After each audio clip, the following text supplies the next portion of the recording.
Friends, आज हम अरबी पत्ते की बहुत ही स्वादिष्ट और बहुत ही यम्मी वाली सब्जी बनाएंगे, जिसे बनाना बहुत ही इजी है और खाने में बहुत बहुत टेस्टी बनते हैं। तो इसे अरबी पत्ता, पात्रा और कहीं कहीं पर रिकवच और आलू वड़ी भी बोलते हैं। आप लोग इसे क्या बोलते हैं कमेंट में बताइएगा। इसे बनाने का तरीका भी सबका अलग अलग होता है, तो मैं जिस तरीके से इसे बनाती हूँ आप एक बार बनाकर ट्राई करिएगा। बहुत ही अच्छी बनती है और इसे खाने के बाद गर्दन में जो इचिंग या खुजली की प्रॉब्लम होती है वो भी नहीं होगी। तो चलिए बनाना शुरू करते हैं। तो ये मैंने 8 से 10 अरवी के पत्तों को ले लिया है और इसके पीछे जो डंठल और रेशे वगैरह होते हैं उन्हें चाकू से अच्छे से निकलवा दिया है। एक्चुअली में इसे काटने से मेरे हाथों में इचिंग होती है, तो ये काम मैंने पहले ही अपने हस्बैंड से करवा लिया है।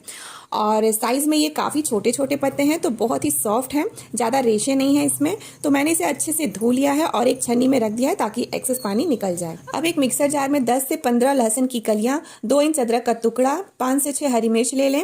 इसमें लहसुन की मात्रा थोड़ी ज़्यादा डालें, इससे सब्जी बहुत ही अच्छी बनती है। अब थोड़ा सा पानी डालकर इसका पेस्ट बना लें। अब फिर से उसी जार में मैंने 4 मीडियम साइज के टमाटर को भी पीस लिया है, जिसका इस्तेमाल हम ग्रेवी बनाने के लिए करेंगे। अब मैंने 3 बड़े साइज का प्याज लिया है और इसे ग्रेटर से ग्रेट कर लिया है। इस तरह से कद्दूकस करके जब आप ग्रेवी बनाएंगे तो ग्रेवी बहुत ही लटपटी और टेस्टी बनेगी। आप प्याज को कद्दूकस करना नहीं चाहते हैं तो आप इसे मिक्सर में दरदरा ग्राइंड भी कर सकते हैं। अब इस सब्जी को बनाने के लिए सबसे इंपॉर्टेंट चीज है इसके लिए बेसन का घोल तैयार करना। तो आप सबसे पहले एक बाउल में बेसन को ले लें और उसमें आधा चम्मच हल्दी पाउडर डालें, साथ में 1 चम्मच लाल मिर्च पाउडर, 1 चम्मच धनिया पाउडर डालें, साथ में 1 चम्मच आमचूर पाउडर डालें। इस सब्जी में खटास जरूर ऐड करें। तो खटास के लिए आप इसमें नींबू, इमली का पल्प या फिर आम का अचार भी डाल सकते हैं, या मेरी तरह आमचूर पाउडर डालकर बना सकते हैं। खटाई डालने से गले में जो इचिंग की प्रॉब्लम होती है वो नहीं होगी, तो खटाई जरूर से ऐड करें, इसे बिल्कुल भी स्किप ना करें। साथ में आधा चम्मच गरम मसाला और आधा चम्मच हींग डालें। इसमें बेसन है और बेसन काफ़ी हैवी हो जाता है, तो हींग जरूर डालें, या हींग ना हो तो अजवाइन डाल दें। अब नमक डालेंगे स्वाद के अनुसार, साथ में 2 चम्मच चावल का आटा डालेंगे। चावल का आटा ना हो तो चावल को 1 घंटा पहले पानी में भिगो दें और पीसकर फिर उसका पेस्ट इस्तेमाल करें। इससे हमारा रिकोच बहुत ही स्वादिष्ट और क्रिस्पी बनेगा। अब जो हमने अदरक, लहसुन और मिर्च का पेस्ट बनाया था उसमें से 2-3 चम्मच डालेंगे, बाकी बचा हुआ हम सब्जी की ग्रेवी में ऐड करेंगे। अब इसमें थोड़ा थोड़ा पानी डालकर इसका घोल तैयार करेंगे। तो घोल हमें ना ज्यादा मोटा करना है और ना ही ज्यादा पतला। घोल मोटा रहेगा तो सब्जी खाने पर ऐसा लगेगा कि बेसन की सब्जी खा रहे हैं, और ज्यादा पतला कर देंगे तो ये बह जाएगा, पत्ते पर अच्छे से फैलेगा ही नहीं। तो जिस तरह से हम पकौड़े के लिए घोल बनाते हैं तो उससे थोड़ा गाढ़ा घोल हमें बनाकर तैयार करना है। अब बेसन का घोल बनकर बिल्कुल तैयार है, तो अब हम क्या करेंगे कि अरवी के पत्ते ले लेंगे। तो जो सबसे बड़ा पत्ता है उसे सबसे पहले लेंगे और इसे इस तरह से उल्टा रख देंगे, और अब इसके ऊपर हमने जो बेसन का घोल बनाया है उसे अच्छे से स्प्रेड करेंगे। तो हाथों में थोड़ा थोड़ा बेसन का घोल लेते जाएं और इसे पत्ते पर अच्छे से फैलाते जाएं। बेसन के घोल को पत्ते के चारों तरफ अच्छे से फैलाते जाएं।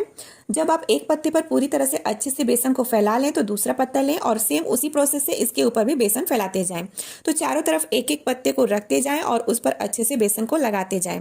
गांव देहात में या किसी किसी के घरों में चने के दाल से घोल बनाया जाता है। चने की दाल को भिगोकर उसे पीस लिया जाता है और फिर उसका पेस्ट बनाकर बेसन की जगह पर इस्तेमाल किया जाता है, लेकिन बेसन से ये काम शॉर्टकट में हो जाता है। तो ये देखिए, एक एक करके मैंने सारे पत्तों पर बेसन लगा लिया है। मेरे पास 10 अरबी पत्ते थे, लेकिन काफी छोटे छोटे थे, तो ये एक ही बनेगा। लेकिन आपके पास अगर ज्यादा पत्ते हैं या बड़े साइज में हैं तो आप इस तरह से 2 या 3 सीड्स तैयार कर सकते हैं। अब हमें इनके साइड्स को मोड़ना है, तो पहले नीचे वाले साइड को हम इस तरह से फोल्ड कर देंगे। थोड़ा थोड़ा ही फोल्ड करें और इसके ऊपर थोड़ा थोड़ा बेसन लगा लें। फिर इसके दोनों साइड्स को फोल्ड करें और बेसन लगा दें, जिससे ये खुलेगा नहीं फ्राई करते समय। और अब इसे अच्छे से टाइटली फोल्ड करें। तो इस तरह से आप फोल्ड करें, बहुत ही अच्छी सब्जी बनती है। आप जरूर एक बार इस तरीके से ट्राई करें, चाहे आप इसे जैसे भी बनाते हो, बट एक बार आप जरूर बनाकर देखें इस तरीके से। तो अब हम इसे स्टीम कर लेते हैं। तो मैंने एक बड़े बर्तन में पानी रख दिया है और ऊपर से इस तरह की एक सब्जी छानने वाला छन्नी रख दिया है। आप चाहे तो इसे स्टीमर में या फिर इडली स्टैंड में भी स्टीम कर सकते हैं। इस तरह से स्टीम करने से हमें इसे धागे से बांधने की जरूरत नहीं पड़ेगी। अब इसे ढक देंगे और फुल फ्लेम पर 10 मिनट के लिए पकने देंगे। बीच में से एक बार पलट देंगे ताकि दूसरी साइड भी अच्छे से पक जाए। अब 10 मिनट बाद चेक कर लेते हैं। तो ये देखिए, टूथपिक बिल्कुल साफ आ रहा है, बेसन और पत्ता दोनों ही अच्छे से स्टीम हो गया है। तो अब हम इसे निकालकर ठंडा होने देंगे। जब ये पूरी तरह से ठंडा हो जाए तब हम इसको पीसेस में काटेंगे। तो आपको इसे थोड़ा मोटा मोटा ही काटना है, ज्यादा पतला पीस ना काटें। ये देखिए, इस तरह से काटें, ना ज्यादा मोटा और ना ही ज्यादा पतला। अब एक कढ़ाई में 2 बड़ा चम्मच सरसों का तेल लेंगे और तेल के गर्म होते इसमें डालेंगे 1 चम्मच चम्मच जीरा, 2 तेजपत्ता और 2 सूखा लाल मिर्च। फ़ौरन जैसे ही लाल होता है तो हमने जो अदरक मिर्च का पेस्ट बचा के रखा था उसे डाल देंगे। फिर इसमें 2 सेकंड बाद कद्दूकस किया हुआ प्याज डाल दें और अब हम प्याज को अच्छे से भुनेंगे। मीडियम फ्लेम पर प्याज को गुलाबी होने तक हमें भुनना है। तब तक एक साइड हम रिकवच को फ्राई कर लेते हैं। तो मैंने एक पैन में ले लिया है सरसों तेल और तेल जैसे अच्छे से गर्म होता है तो उसमें एक एक करके रिकवच डाल देंगे। मैंने इसे सैलो फ्राई किया है, आप चाहे तो इसे डीप फ्राई भी कर सकते हैं या आप इसे ऐसे हेल्दी वर्जन में खाना चाहते हैं तो इसे ऐसे भी खा सकते हैं, बहुत ही अच्छा लगता है। अब जैसे ही एक साइड से इसका अच्छा सुनहरा कलर आ जाता है तो इसे दूसरी साइड पलट दें और दूसरी साइड से भी सुनहरा कलर आने तक फ्राई कर लें। अब इधर प्याज भी टमाटर का पेस्ट डाल देंगे और टमाटर को भी 2 मिनट तक भूनेंगे।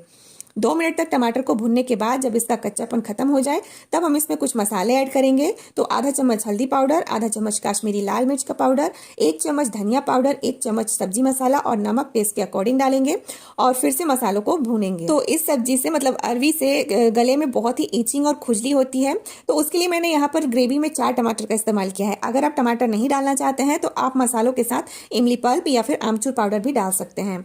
लेकिन जब आप नींबू डालना चाहते हैं तो नींबू को आप सब्जी पकने के बाद लास्ट में डालें। नींबू पहले डालने से सब्जी कड़वी हो जाती है, तो इस बात का आप जरूर ध्यान रखें। मसाले को भूनते भूनते 5 मिनट से ज्यादा हो चुका है और मसाले बढ़िया से भून चुके हैं। तो अब हम इसमें पानी ऐड करेंगे।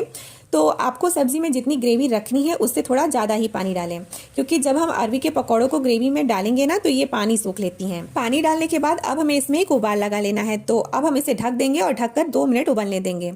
अब ग्रेवी में अच्छे से उबाल आ चुका है तो लास्ट में इसमें धनिया पत्ती डालेंगे खूब सारा और लास्ट में अरवी के पकौड़े मतलब पात्रा या रिकवच या फिर पतौड़ जो भी आप लोग इसे बोलते हो उसे डाल देंगे। तो मैंने सारे ही पात्रा को नहीं डाला है, कुछ ऐसे ही फ्राई किए हुए बचा लिया है, ऐसे ही सूखा खाने के लिए पकौड़ों की तरह।